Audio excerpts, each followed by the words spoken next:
Noticentro 1, CMI. Reinicia discusión de la reforma a la salud en la Cámara de Representantes. Hoy se discute futuro de las EPS. Baja el desempleo. En octubre fue de 9,2%. Cae temido miembro de la mafia italiana en Barranquilla. Otra masacre. Asesinan a una mujer y sus 2 hijas en Santa Marta. Conmoción en Antioquia por el homicidio de una mujer. La víctima fue agredida a golpes y quemada en varias oportunidades con cigarrillos. Fue capturada una mujer en Santander que contrató 2 sicarios para que asesinaran a su esposo. Una menor de 12 años perdió la vida en medio de una riña en Barranquilla. Con Luisa Tobo. Muy buenas tardes, bienvenidos a Noticentro 1 CMI. Se reinició en la Cámara de Representantes la discusión de la reforma a la salud. Hoy se debate el futuro de las EPS. César Melo, buenas tardes. ¿Qué está pasando en la plenaria?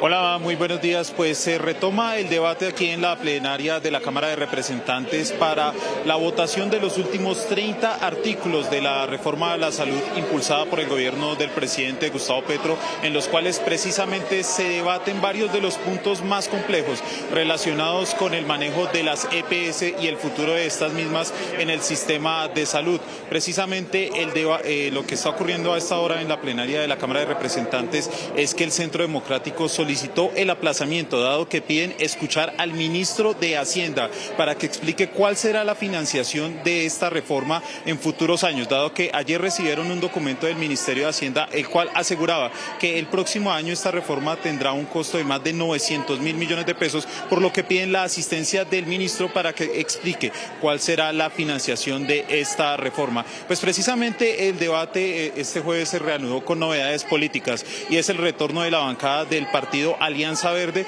que se vuelve a esta discusión de la reforma luego de ausentarse de 2 sesiones plenarias, dado que fueron recusados, es decir, solicitaron que se apartaran de esta discusión y hoy, luego de que fuera negada esa recusación, vuelven a la discusión. Precisamente una de las integrantes de la bancada criticó al presidente de la Cámara luego de que esta bancada no pudiera asistir a 2 sesiones plenarias. Esto me parece una dilación deliberada y me parece supremamente grave, porque esto le cuelga un vicio más a esta reforma ya plagada de vicios, en la medida en que hay una actitud de la mesa directiva deliberada para retrasar la resolución de una recusación, por lo cual terminaron impidiéndonos hacer parte de 2 plenarias, vulnerando nuestro derecho como congresistas a participar del debate y a tener voz y voto, presidente.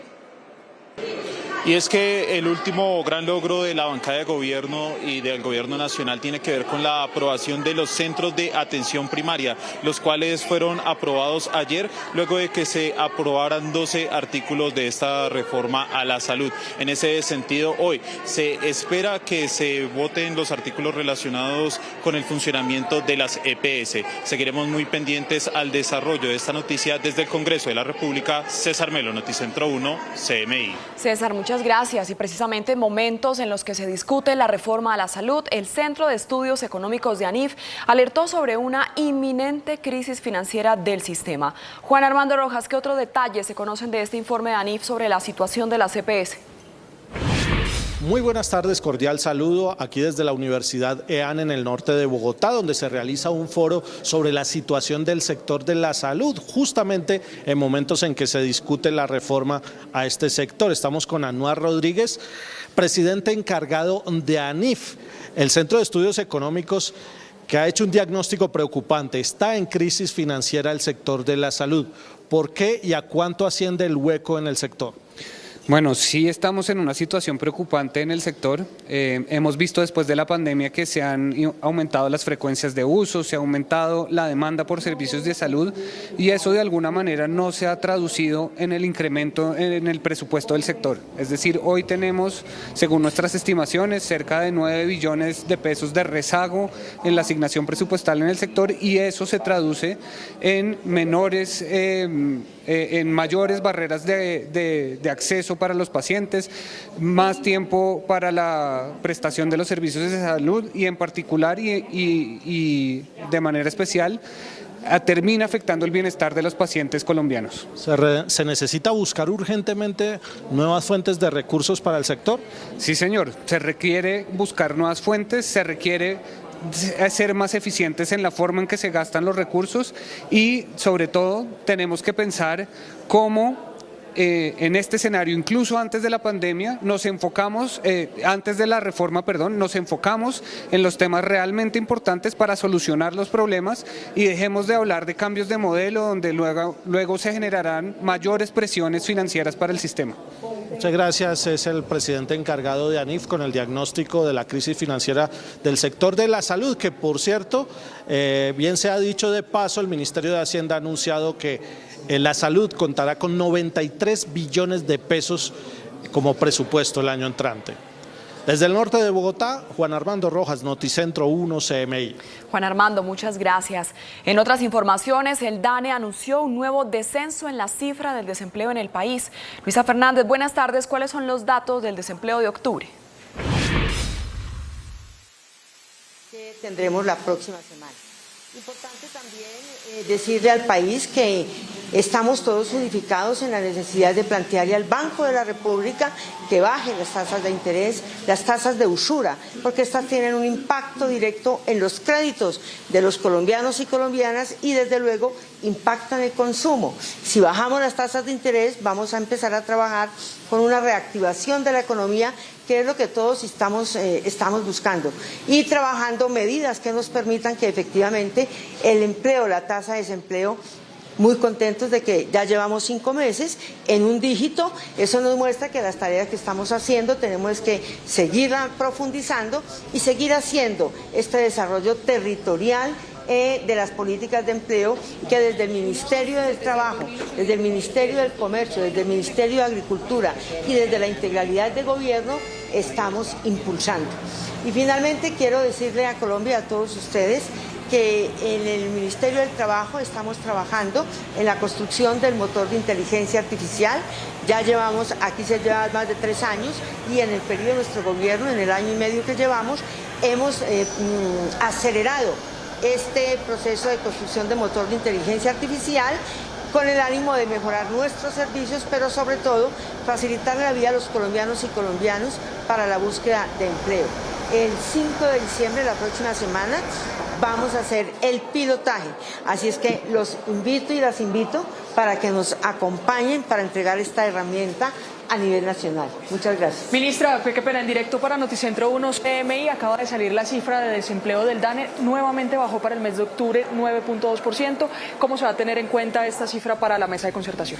Bueno, lo que tenemos que seguir es trabajando profundamente para que la cifra de desempleo no solamente se mantenga en un dígito, sino que siga bajando, porque esto quiere decir que están aumentando el trabajo para los colombianos y colombianas. La cifra del DANE nos acompaña de que ya no son 23.100.000 trabajadores, sino que hemos aumentado en 471.000 más puestos de trabajo. Y esto es una gran noticia para el país y desde luego que la tendremos en cuenta en esta mesa de productividad y en la mesa de empleo y empleabilidad para seguir trabajando en el enriquecimiento de las propuestas que llevaremos para que los territorios sigan avanzando. Bueno, son las palabras de la ministra de Trabajo a esta hora, luego de conocer la cifra de desempleo en el país, 9.2%.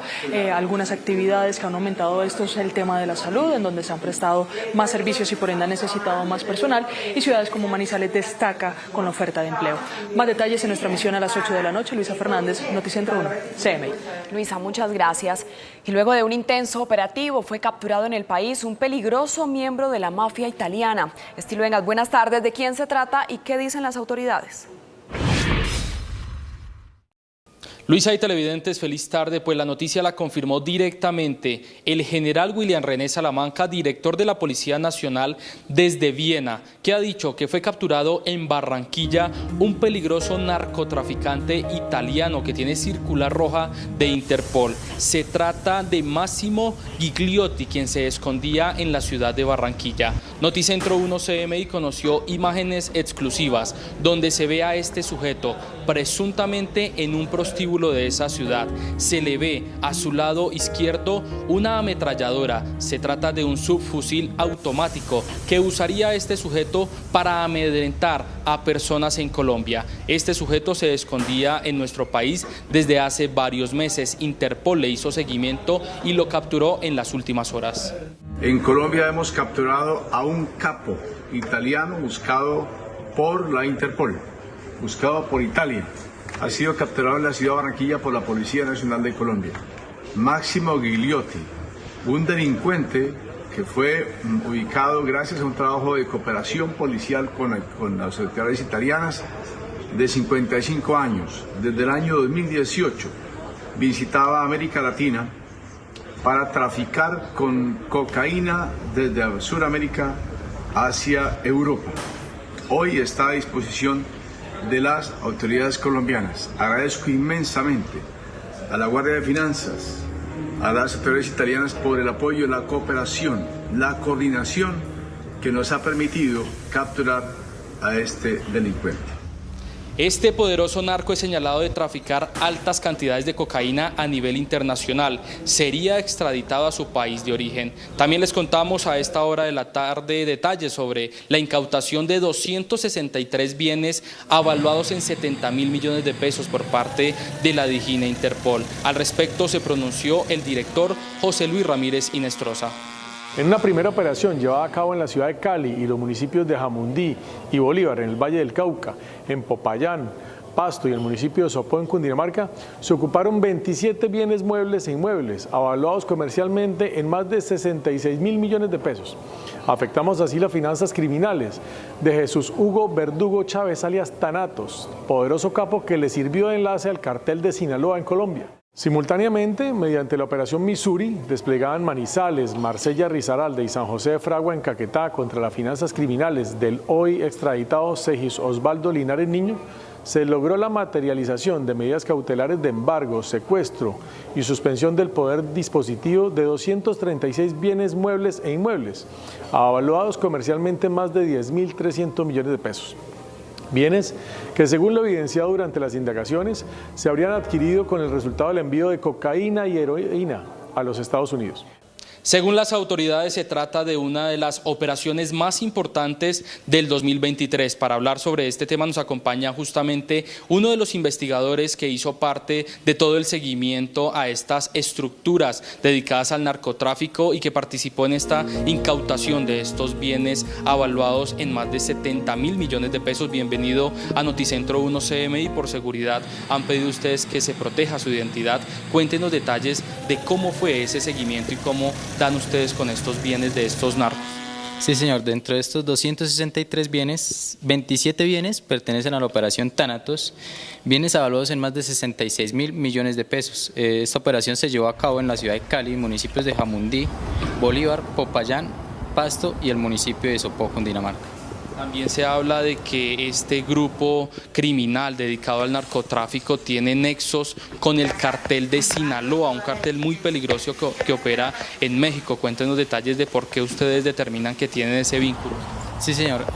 Durante el inicio de la investigación se pudo establecer a través de diferentes medios investigativos que esta persona tenía nexos directos con el grupo de Sinaloa en México, enviándole la droga desde los departamentos de Cauca y Valle del Cauca hacia Centroamérica y Guatemala. ¿Qué particularidades de estos bienes, algunas cosas excéntricas que encontraron ustedes allí en estas fincas? Sí, señor, se encontraron grandes propiedades, las cuales eran fincas que tenían piscinas, apartamentos muy lujosos. Muchas gracias. Pues en las imágenes ustedes pueden ver toda esta operación realizada por parte de la DIJÍN e Interpol, todas estas mansiones, todos esos lujos, las joyas que encontraron dentro de estos predios. A esta hora de la tarde, otra noticia de orden público tiene que ver con la lastimosa masacre que se presentó en Santa Marta. Allí fue asesinada mamá y sus dos hijas, también resultó herido un menor de edad. Según cifras de Indepaz, en lo corrido 2023 se han perpetrado perpetrado 87 masacres. Desde la firma del acuerdo de paz son más de 170. En esta ocasión se trató de sicarios que llegaron a la vivienda de estas mujeres y las asesinaron. También se confirmó por parte de Indepaz el asesinato de un líder social, un defensor de derechos humanos identificado como Rogelio Chate. Esto sucedió en Caldono, Cauca. Según las mismas cifras de Indepaz, van 152 defensores de derechos humanos asesinados en 2023. Desde la firma del acuerdo de paz son 1.566. Esta es toda la información desde la DIJÍN Interpol. Stig Luengas en Noticentro 1 CMI. Stig, muchas gracias. Hacemos una pausa en Noticentro 1 CMI, pero al regresar, espere. Mujer contrata a 2 sicarios para asesinar a su esposo. Ya volvemos.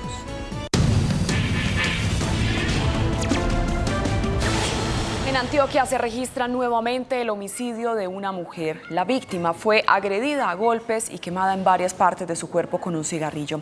Hernán Muñoz nos amplía esta información. Hernán. Luisa, ¿qué tal? Buenas tardes para usted y para todos los televidentes.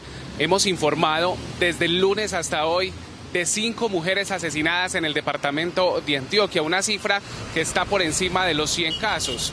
El nuevo ocurrió en el municipio de Itagüí, en el sur del Valle de Aburrá. Se trata de una mujer extranjera de 35 años quien fue brutalmente agredida por su pareja.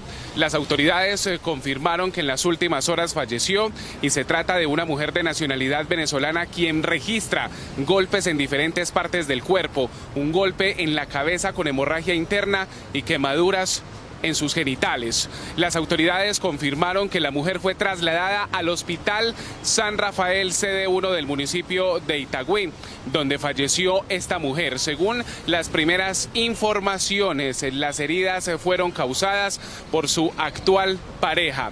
Hechos que hasta el momento son materia de investigación. Ante la oleada de violencia que se ha reportado en el departamento de Antioquia, se pronunció la secretaria de las Mujeres. Desde la Secretaría de las Mujeres de Antioquia rechazamos cualquier tipo de violencia contra las mujeres y especialmente los lamentables hechos de feminicidio.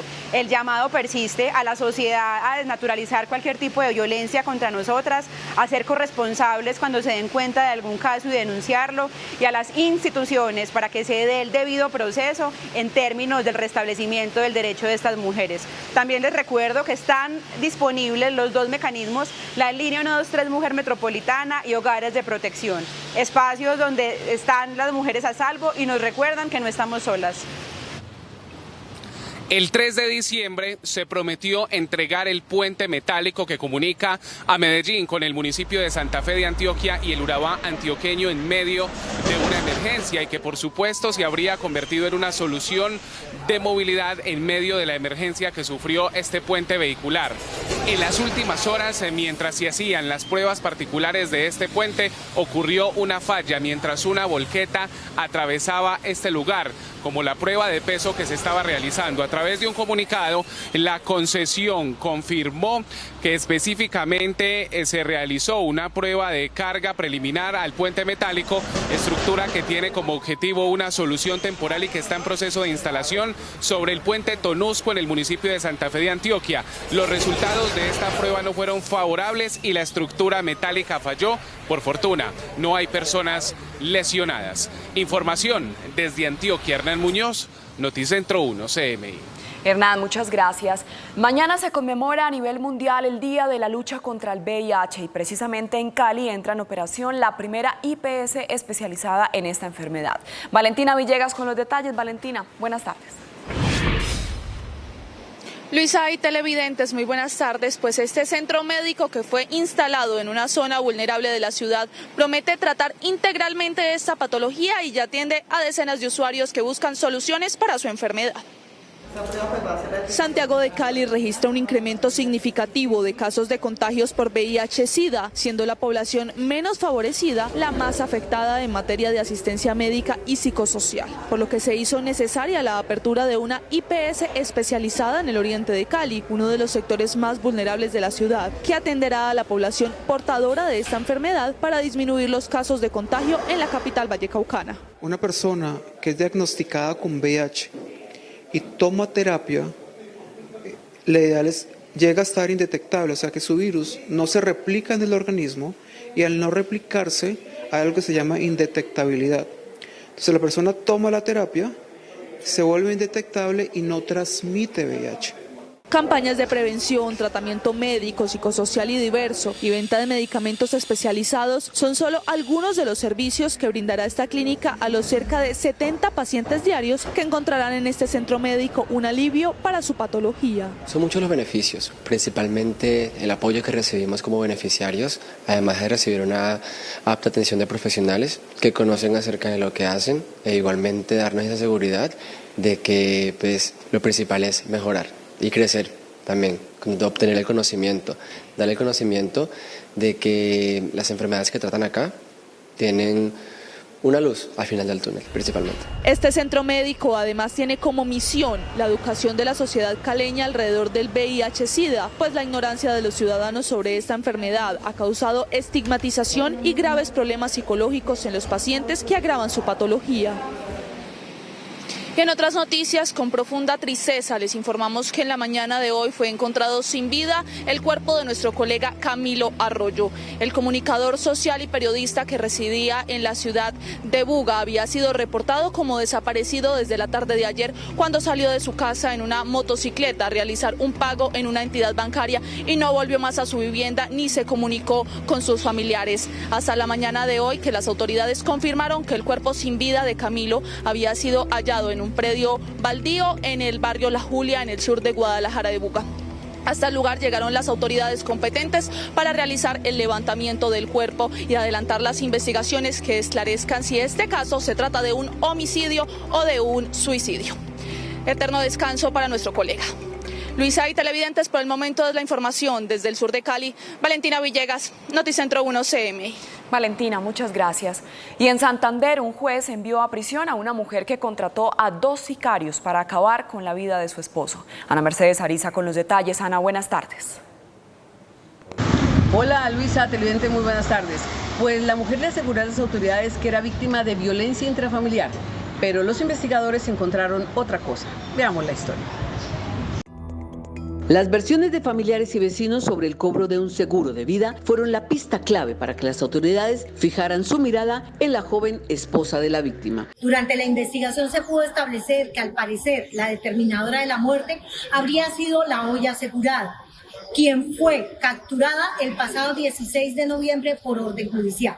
La Fiscalía le imputó por el delito de homicidio agravado al que no se allanó. Con los elementos materiales probatorios y a través de un trabajo con la Fiscalía se logra la captura también de la compañera sentimental con el cargo de coautoría en este caso. El crimen que conmocionó al pueblo ocurrió a plena luz del día en la vereda Pozo Nutria, zona rural del municipio de San Vicente de Chucurí, hasta donde llegaron los hermanos Vázquez, contratados según la Fiscalía por la esposa de la víctima. Los hechos ocurrieron el 13 de noviembre en la vereda Pozo Nutria del municipio de San Vicente de Chucurí, cuando 2 hombres que se movilizaban en una motocicleta atacaron con arma de fuego al hombre de 30 años de edad, quitándole la vida. Por el crimen, la Fiscalía imputó a los hermanos Julián y César Fabián Vázquez Afanador los delitos de homicidio agravado, fabricación, porte y tenencia de arma de fuego, y un juez los envió a la cárcel. La víctima, Ernesto Nova Fonseca, de 31 años de edad, se desempeñaba como vigilante. No registraba anotaciones ni denuncias por violencia intrafamiliar, como lo habría señalado su esposa. Durante la audiencia de legalización de captura e imputación, esta no aceptó cargos y el juez, tras oír el relato de los fiscales y la confesión de los 2 hermanos acusados del sicariato, los envió a todos a prisión. Hay que señalar que este crimen se esclareció en un tiempo récord, 2 semanas, gracias a la presión de la comunidad y a la agilidad de los investigadores. Es todo por el momento desde Bucaramanga para Noticentro 1. CMI informó Ana Mercedes Ariza. Buena tarde para todos. Ana Mercedes, gracias. Un niño fue asesinado en medio de un enfrentamiento entre pandillas. El pequeño de 12 años fue tomado como escudo por un pandillero que se enfrentaba a otros delincuentes. Jorge Castro, hay capturas por este lamentable hecho. Buenas tardes. Luisa, muchas gracias, muy buenas tardes. Sí hubo captura anoche mismo después de que familiares y vecinos del menor dieran aviso a las autoridades. El caso ocurrió en el barrio Villa Zambrano de Soledad. El pequeño Sebastián Piñeres Toscano quedó en la mitad de un enfrentamiento de pandillas. Al parecer, uno de los pandilleros se protegió detrás del pequeño y su contrincante terminó apuñalando a Sebastián. La policía capturó al presunto agresor. Registra una riña múltiple donde resulta lesionado un menor de 12 años quien lamentablemente pierde la vida a causa de las lesiones. Gracias a la información de la comunidad se logra de manera contundente, rápida, una respuesta efectiva por parte de la Policía Nacional capturando al presunto responsable de este hecho, quien está siendo presentado hoy ante las autoridades judiciales. El capturado fue llevado a la URI de la Fiscalía para ser judicializado. Rechazamos enfáticamente toda la violencia contra los niños, niñas y adolescentes y solicitamos a la comunidad continuar brindando información que permita a la Policía Nacional responder rápida y efectivamente ante cualquier hecho criminal.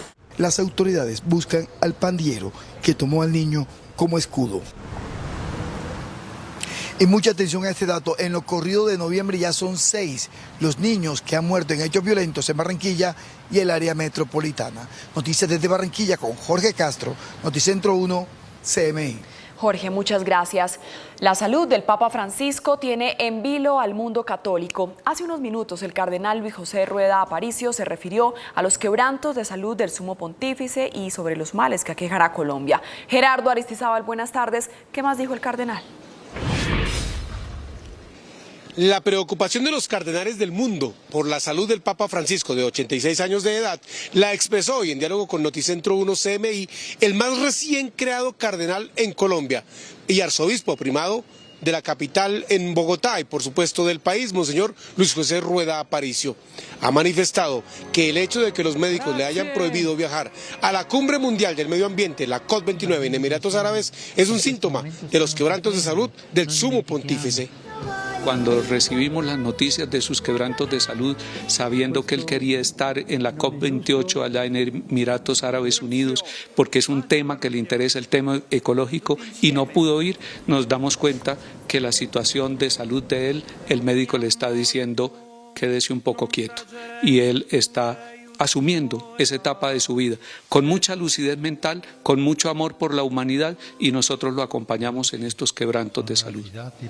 El cardenal Rueda Aparicio también dijo que le preocupa, además de la salud del Papa, los quebrantos de salud que padece nuestro país, y llamó la atención sobre la discusión que se adelanta en este momento en la Cámara de Representantes sobre la reforma a la salud. Estoy preocupado por la salud de Colombia y por la reforma de la salud, y quiero invitar a los congresistas a que oxigenen el cerebro, a que argumenten correctamente, a que busquen la mejor salida, y pido también al Ministerio de Salud y a todos los que están encargados de esta reforma. Ciertamente la salud necesita una reforma, pero necesitamos escucharnos, concertar y buscar el bien común en el tema de salud para todos los colombianos. El cardenal también convocó a los colombianos a que tengan en cuenta a las personas con discapacidad. Este domingo, cuando se celebra el Día Mundial por la Discapacidad, de acuerdo con las Naciones Unidas, recordó que el Papa Francisco ha enviado un mensaje de inclusión y dijo que en Colombia la Iglesia Católica tiene un plan piloto para la inclusión de estas personas con discapacidad en el sur del país. Discapacidades mentales y físicas que no hacen de la persona menos persona, porque tienen toda la dignidad y queremos acogerlos en la Iglesia y en la sociedad. En diálogo con Noticentro 1 CMI, el cardenal Luis José Rueda Aparicio también hizo un llamado al ELN para que hoy, al iniciar el 5º ciclo de conversaciones en México, tenga en cuenta a la población civil y no la siga martirizando. Desde la Plaza de Bolívar en Bogotá, Gerardo Aristizábal, Noticentro 1. CMI. Noticia en desarrollo en CMI. La Corte Constitucional le dio su aval al impuesto para plásticos de un solo uso incorporado en la reforma tributaria del gobierno. Ana María Cuesta, ¿qué más decidió la Corte? Buenas tardes. Tardes. Como su nombre lo indica, los plásticos de un solo uso son aquellos desechables como botellas, vasos, pitillos, tenedores, cubiertos, en general que uno desecha tras usarlos por primera vez. Varios actores, incluyendo la Procuradora General Margarita Cabello, le habían pedido a la Corte Constitucional que tumbara un impuesto que fue incorporado en la reforma tributaria del gobierno Petro sobre esos plásticos de un solo uso. Había una ambigüedad en la norma, no quedaba claro si el impuesto debían pagarlos los empresarios del plástico plástico o la industria en general, es decir, los empresarios que embalaran o empacaran sus productos en los plásticos de un solo uso. La Corte, en un fallo dado a conocer hoy, hizo las siguientes precisiones. ¿Quién es el sujeto pasivo del impuesto? El sujeto pasivo, o quien debe pagarlo, es el productor y o importador de los productos plásticos de un solo uso, es decir, quien fabrique, ensamble o remanufacture envases, embalajes o empaques de plástico de un solo uso, o quien importe envases, embalajes o empaques de plástico de un solo uso. En ese sentido, advierte a la Corte que lo que grava el impuesto a los plásticos de un solo uso no es el bien o contenido del empaque, embalaje o envase, sino precisamente el material de plástico de un solo uso utilizado para empacar, embalar o envasar. Por otra parte, la Corte tomó otra trascendental decisión relacionada con una ley del año 2021 que reduce gradualmente la jornada laboral. La Corte hizo una precisión sobre el trabajo de las empleadas domésticas. En este sentido, advierte que la jornada máxima laboral del servicio doméstico interno se reducirá de 60 a 52.5 horas semanales. Esta reducción, tal y como ocurre con la que aplica para los trabajadores en general, podrá ser gradual a menos que las partes que suscriban los contratos de trabajo acuerden implementarla de manera inmediata. Hoy se esperan más noticias de la Corte Constitucional desde el Palacio de Justicia. Ana María Cuesta para Noticentro 1 CMI. Falleció el exsecretario de Estado Henry Kissinger a los 100 años. Kissinger fue reconocido por ganar un Nobel de Paz por sus negociaciones secretas para acabar con la guerra de Vietnam y por normalizar las relaciones diplomáticas entre Estados Unidos y China durante la presidencia de Richard Nixon. A los 100 años falleció Henry Kissinger, el exsecretario de Estado estadounidense. Fue funcionario bajo la presidencia de Richard Nixon y Gerald Ford. A su vez se desempeñó como asesor de seguridad nacional. Recibió el Premio Nobel de Paz por sus negociaciones para terminar con la guerra de Vietnam y también respaldó dictaduras en América Latina. La muerte de Kissinger generó elogios a su carrera e historial dentro de Estados Unidos y en el exterior. El expresidente de Estados Unidos, George Bush, dijo: Estados Unidos ha perdido una de las voces más confiables y distintivas en asuntos exteriores con el fallecimiento de Henry Kissinger. A su vez, el expresidente ruso, Vladimir Putin, expresó que el nombre de Henry Kissinger está indisolublemente ligado a una línea pragmática de política exterior que en un momento permitió lograr una distensión en las tensiones internacionales y alcanzar los acuerdos soviético-estadounidenses más importantes que contribuyeron al fortalecimiento de la seguridad global. El primer ministro israelí Benjamin Netanyahu destacó: la partida del Dr. Kissinger marca el fin de una era en la que su formidable intelecto y su destreza diplomática moldearon no solo el curso de la política exterior estadounidense, sino que también tuvieron un profundo impacto en el escenario global. Y el ministro de Asuntos Exteriores del Reino Unido, David Cameron, también reaccionó: me entristece mucho saber que Henry Kissinger ha fallecido. Hace solo unos meses discutimos temas tan diversos como la guerra en Ucrania, la amenaza que presenta Irán y los nuevos desafíos planteados por Rusia y China. Tras negociaciones entre los mediadores, se acordó extender un día más de tregua entre Israel y Hamás. Se espera lograr 2 días más de alto el fuego. Ante la incertidumbre para rehenes y familiares, Qatar anunció la extensión por un día más de la tregua humanitaria entre Israel y Hamás, que comenzó el viernes y caducaba este jueves, y en el que ambas partes intercambiaron rehenes por presos. Egipto y Qatar, mediadores claves entre Israel y Hamás, han anunciado que hoy han intensificado sus esfuerzos para extender el acuerdo de tregua en la Franja de Gaza por otros 2 días antes del vencimiento de la tercera prórroga de solo 24 horas. La extensión de la tregua humanitaria permite la liberación diaria de 10 rehenes en manos de Hamás a cambio de la excarcelación por Israel de 30 presos palestinos, así como el aumento de la ayuda humanitaria a la población civil de Gaza a través del paso de Rafah entre Egipto y el enclave palestino. Durante sus primeros 6 días han sido liberados 210 presos palestinos, todos mujeres y niños, como parte del pacto del canje, en tanto Hamás ha puesto en libertad a 97 cautivos en Gaza. entre ellos 73 israelíes y 24 extranjeros. Por su parte, el primer ministro israelí, Benjamin Netanyahu, ha ordenado a su ministro de Exteriores que invite a la embajadora española en Israel a una conversación de reprimenda por las declaraciones de Pedro Sánchez, que considera vergonzosas y llama a su embajadora en Madrid a consultas. Sánchez ha dicho que tiene francas dudas de que Israel esté cumpliendo con el derecho internacional humanitario. Manifestantes expresaron su apoyo al pueblo palestino por medio de una marcha pacífica, esto en el Día de la Solidaridad por la Comunidad Palestina. La resolución 181 de la ONU partió en dos el territorio palestino hace 77 años. Desde entonces se buscaba crear en esta región dos estados, uno árabe y otro israelí. Hoy solo existe Israel y el pueblo palestino desde entonces vive el despojo de su tierra y sin tener el reconocimiento de la existencia del Estado palestino. Estamos aquí viviendo un genocidio que se está cometiendo en contra de la población palestina en la Franja de Gaza y el resto de los territorios palestinos ocupados. Para corregir este error, la ONU decidió que el 29 de noviembre fuera el Día de la Solidaridad con Palestina. Por eso hoy las calles del centro de Bogotá se vieron cubiertas de banderas palestinas. Porque mueren personas, mueren niños de 2 años en Gaza. Que se termine, que libre Palestina. Hoy decimos no a la guerra, sí a una tregua, sí al respeto de este pueblo a su autodeterminación. La marcha que llegó hasta la Plaza de Bolívar denunciaba. En medio de luces que iluminaron la fría noche bogotana, los manifestantes pidieron a Israel parar el genocidio en Gaza y al mundo impulsar para que Palestina sea un estado libre y con autodeterminación.